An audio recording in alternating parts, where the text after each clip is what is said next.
ସୁସ୍ୱାଗତମ୍। ସାଧାରଣ ଔପଚାରିକତା। ଆମେ ପଶିଗଲା ବେଳକୁ ସଭାସ୍ଥଳ ଲୋକପୂର୍ଣ୍ଣ ହୋଇଯାଇଥିଲା ବା ସମସ୍ତେ ପହଞ୍ଚି ଯାଇଥିଲେ।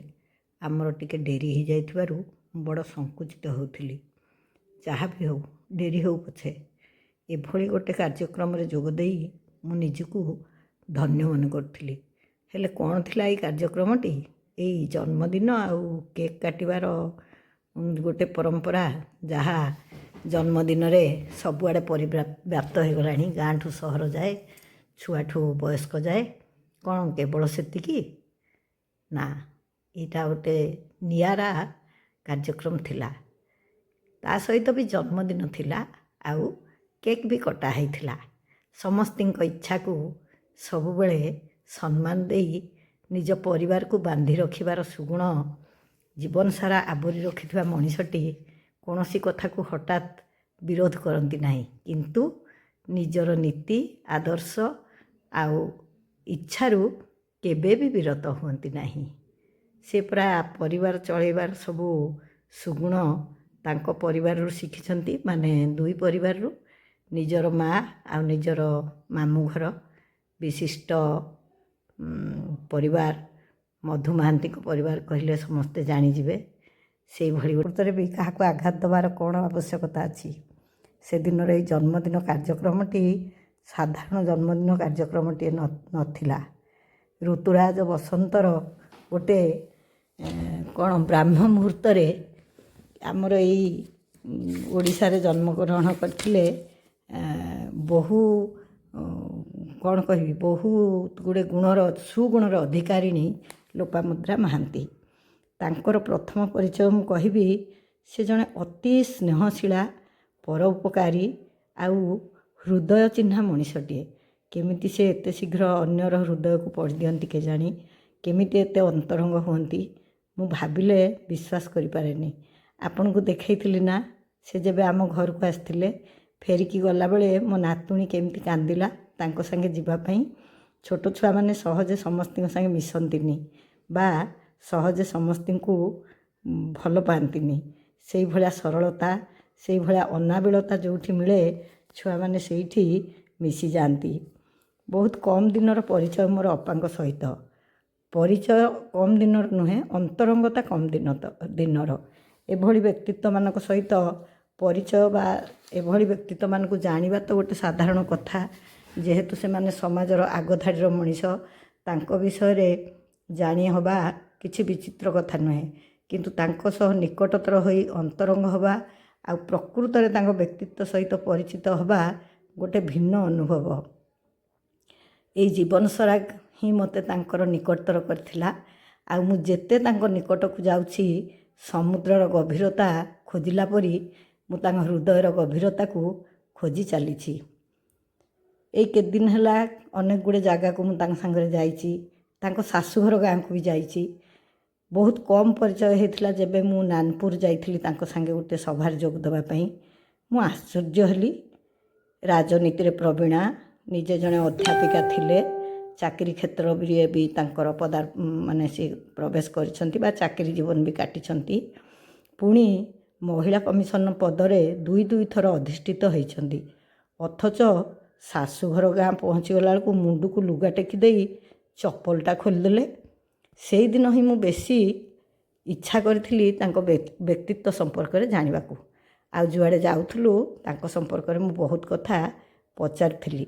ଏମିତି ସେ ତ ଜଣେ ବିଶିଷ୍ଟ ବ୍ୟକ୍ତିଙ୍କର କନ୍ୟା, ଯାହାଙ୍କର ବହି ସବୁ ମୁଁ ପଢ଼ିଛି, କିନ୍ତୁ କେବେ ହେଲେ ତାଙ୍କ ସହିତ କୌଣସି ପ୍ରକାର ମୋର ଯୋଗାଯୋଗ ହୋଇପାରି ନାହିଁ। ଯଦିଓ ଇଏ ଯେତେବେଳେ ସମ୍ବାଦରେ କାମ କରୁଥିଲେ, ସେତେବେଳେ ତାଙ୍କ ସହିତ ଘଟିଥିବା କିଛି ମଜାଳିଆ କଥା ବା କିଛି ସ୍ମୃତି ରହିଲା ଭଳି କଥା ଘରେ ଆମର ଆଲୋଚନା ହୁଏ। ସେତେବେଳେ ବି ମୁଁ କାହିଁକି ବା ଭାବିବି ଅପାଙ୍କ ସହିତ ମୁଁ ଏତେ ଘନିଷ୍ଠ ହେବି ବୋଲି। କିନ୍ତୁ ସମୟକ୍ରମେ ମୁଁ ଅପାଙ୍କ ସହିତ ଘନିଷ୍ଠ ହେଲି। ତାପରେ ତାଙ୍କ ବହିଟି ପଢ଼ିଥିଲି। ସେ ଯେଉଁ ବହିଟି ନିଜ ବାପାଙ୍କ ସମ୍ପର୍କରେ ଲେଖିଲେ, ଲୋକା ପୁଅ ସୂର୍ୟା। ଏ ବହିର ନାମକରଣ ଉପରେ ବି ବହୁତ ବାଦାନୁବାଦ ହେଇଥିଲା ବା କେହି ପସନ୍ଦ ନାପସନ୍ଦର ପ୍ରଶ୍ନ ବି ଉଠିଥିଲା। ସେତେବେଳେ ମୁଁ ଜାଣିଥିଲି ଯେ କେଡ଼େ ଭିନ୍ନ ବ୍ୟକ୍ତିତ୍ୱଟେ ଅପା, ଆଉ କେତେ ନିଆରା ମଣିଷ, ନିଆରା ମନଟେ ତାଙ୍କର। ସେ କଥା ବି ଗଲା। ତାପରେ ସବୁବେଳେ ତାଙ୍କ ସାଙ୍ଗେ ବୁଲିଲା ବେଳେ ମୁଁ ଦେଖେ ତାଙ୍କ ସାଙ୍ଗରେ ପ୍ରଭୁ ଜଗନ୍ନାଥ ଥାଆନ୍ତି। ସେଇଟା ବି ତାଙ୍କ ମୋ ସମ୍ପର୍କକୁ ଆହୁରି ଦୃଢ଼ କରିଥିଲା। କେବେ କେମିତି କେଉଁ ଦିଅଁ ଦେବତା ପାଖକୁ ଗଲେ ବି ସେ ମୋତେ ଡାକନ୍ତି, ଆଉ ମୁଁ ଚଞ୍ଚଳ ହେଇ ବାହାରି ପଡ଼େ। ଏବେ ସେ ଦିନେ ହଠାତ୍ ମୋତେ ପୁରୀ ଡାକିଲେ। ସେତେବେଳକୁ ମୋର ମାନସିକ ଅବସ୍ଥା ବହୁତ ଦୁଃଖପୂର୍ଣ୍ଣ ଥିଲା। କାହିଁକି ନା ମୋର ଗୋଟେ ନାତି ସାଇକେଲରୁ ପଡ଼ିକି ତା'ର ଦାନ୍ତ ଭାଙ୍ଗି ଯାଇଥିଲା।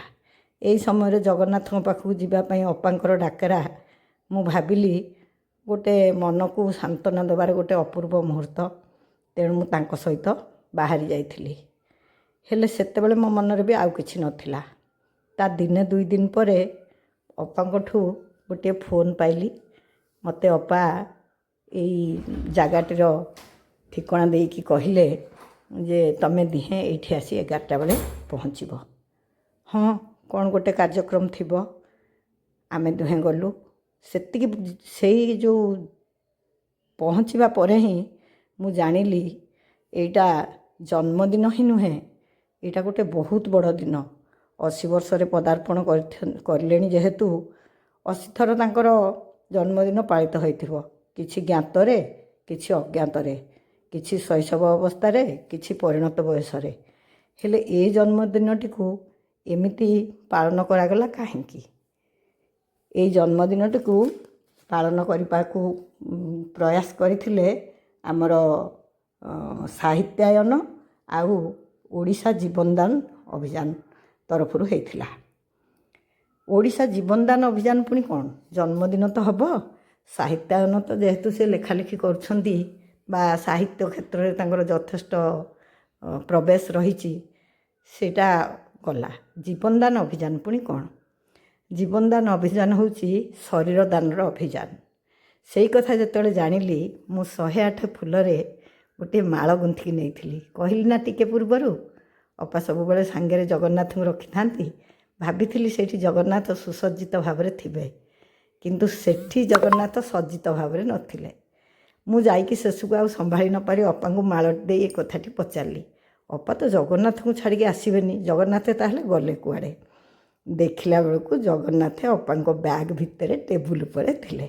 ମୋ ଫୁଲମାଳ ଦେଖି ଅପା ସାଙ୍ଗେ ସାଙ୍ଗେ ତାଙ୍କ ଜଗନ୍ନାଥକୁ ଆଣିଲେ। ଆଉ ଦେଖନ୍ତୁ କେମିତି ଯେଉଁ କଥାଟି କହିଲି, ସେ କଥାର ସତ୍ୟତା କେତେ। ଜଗନ୍ନାଥ ସବୁବେଳେ ତାଙ୍କ ପାଖରେ।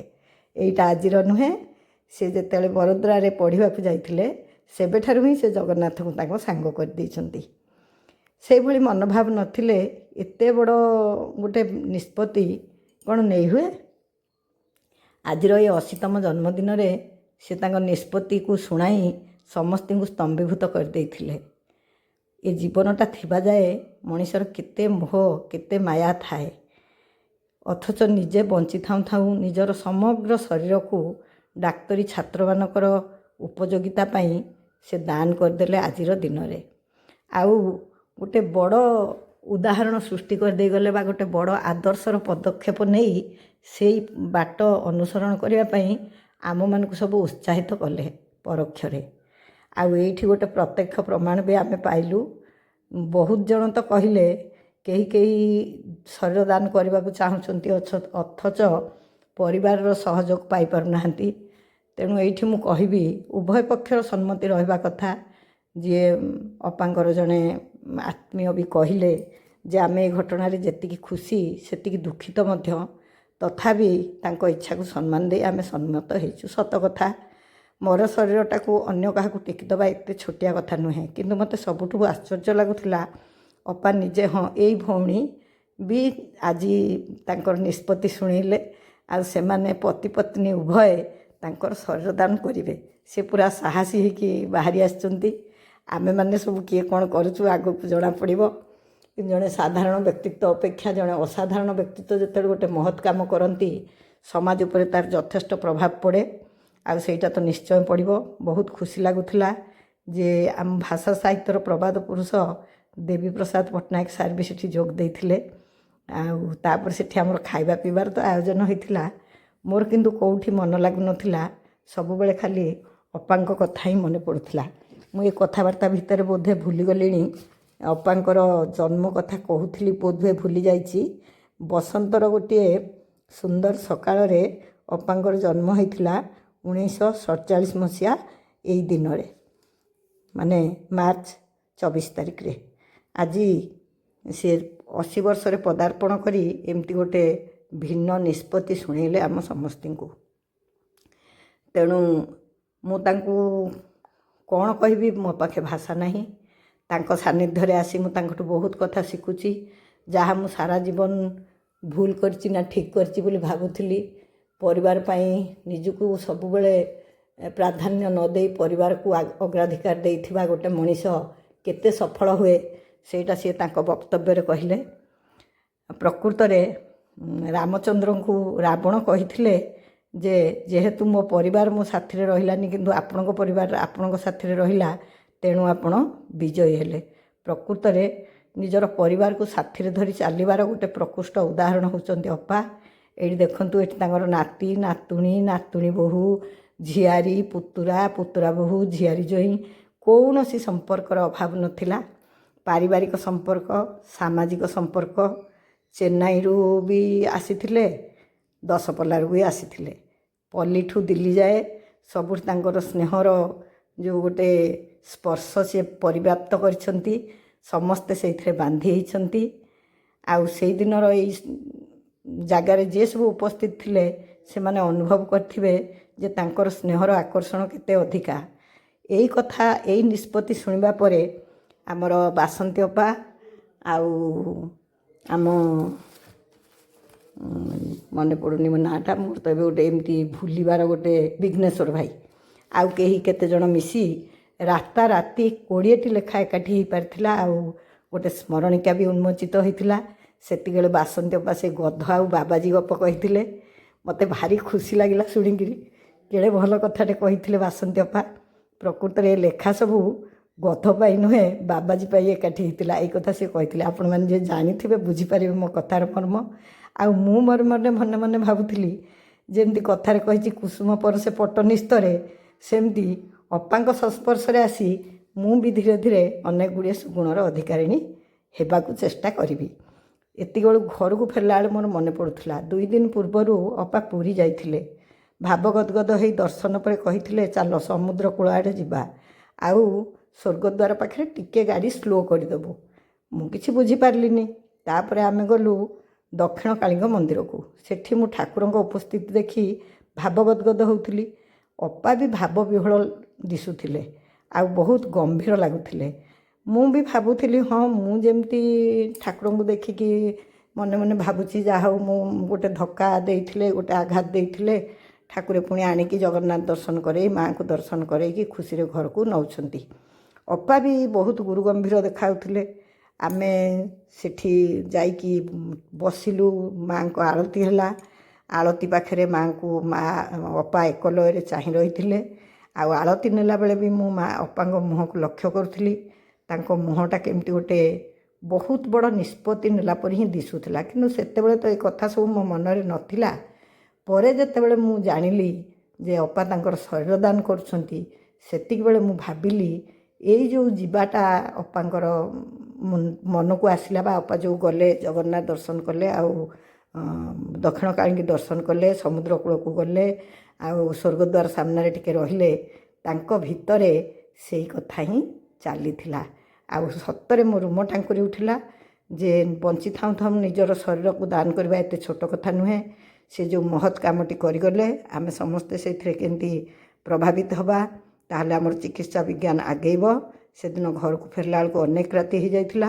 ସେଇ ଦିନର କଥା ମନେ ପକାଇକି ମୁଁ ଭାବ ବିହ୍ୱଳ ହେଉଥିଲି ଯେ ଆଜି ଦିନର ଯେଉଁ ଭ୍ରମଣଟା ଥିଲା, ଅପା ତାଙ୍କ ସିଦ୍ଧାନ୍ତକୁ ଜଗନ୍ନାଥଙ୍କୁ ସାକ୍ଷୀ ରଖି ମୋହର ମାରିଲେ, ଆଉ ତାପରେ ଆମ ସମସ୍ତଙ୍କୁ ସାକ୍ଷୀ ରଖି ଏତେ ବଡ଼ ନିଷ୍ପତ୍ତିଟେ ନେଇଗଲେ। ସତରେ ମୁଁ ଜଗନ୍ନାଥଙ୍କ ପାଖରେ 108 ଫୁଲ ଚଢ଼େଇକି ପ୍ରାର୍ଥନା କରୁଛି, ଅପା ନିଶ୍ଚିତ ଭାବରେ ସତାଇ ହୁଅନ୍ତୁ, ଆଉ ଆମମାନଙ୍କୁ ଏମିତି ଅନ୍ତରଙ୍ଗ ହୋଇ ଏମିତି ନୂଆ ନୂଆ ପ୍ରେରଣା ଦିଅନ୍ତୁ। ପୁନର୍ବାର ମୁଁ ଆଉ ଜଣେ ବ୍ୟକ୍ତିତ୍ୱଙ୍କୁ ପ୍ରଣାମ କରୁଛି, ଯିଏକି ଅପାଙ୍କର ସ୍ୱାମୀ ଜଣେ ବିଶିଷ୍ଟ ହୃଦରୋଗ ବିଶେଷଜ୍ଞ। ଆଉ ଯେହେତୁ ଚିକିତ୍ସା ବିଜ୍ଞାନର ସେ ଜଣେ ବିଶିଷ୍ଟ ବ୍ୟକ୍ତିତ୍ୱ, ପରୋକ୍ଷରେ ଏହି ମହତ୍ କାର୍ଯ୍ୟ ପାଇଁ ତାଙ୍କର ପ୍ରେରଣା ବି ନିଶ୍ଚୟ ରହିଥିବ। ତେଣୁ ମୁଁ ଆଜି ପୁଣି ଥରେ ତାଙ୍କୁ ପ୍ରଣାମ